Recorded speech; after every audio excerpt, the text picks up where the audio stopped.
Hi everybody, this is Jay with a review on one of the best games today, GTA San Andreas. Yep, you heard correctly. We're reviewing the same GTA we played so much about 10 years ago as kids that we started hallucinating that cops were really after us. Or maybe that was just me. But let's begin with the storyline. You play as Carl Johnson, or better known by his initials, CJ. The story begins when our hero learns about the death of his family and quickly heads to his hometown, San Andreas, where the main events of the game are set in motion. The familiar atmosphere of the 90s, where the growth of the hip-hop culture, small crimes, drugs, and rock and roll all do their job. The player, meaning you, can do everything he wants. Steal, kill, sell ice cream, rob a bank, or even open his own business. Or he can go to the gym and build up his strength and endurance. Or he can go swimming, which is why everybody fell in love with GTA San Andreas. After all, in this part our hero finally learned how to swim. For those who forgot, I'll remind you that in previous games of the series, our hero simply died if he fell into water, and that caused a lot of discontent among fans. Also, our hero can visit clothing stores, tattoo parlors, and hairdressing salons.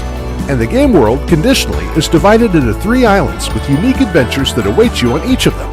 And using the best new innovations borrowed from the mobile version of GTA Vice City, which we also have a review of by the way, is the opportunity to switch on your own music instead of just the radio, and saving your game in the cloud, so you can start playing on your tablet and continue where you left off on your smartphone, or vice versa. Fans connect with a certain control system if it's good, and hate it to no end if it's bad. So luckily, Rockstar managed to collect players' feedback on the game competently, and adjust the controls for the better. So now about the control system.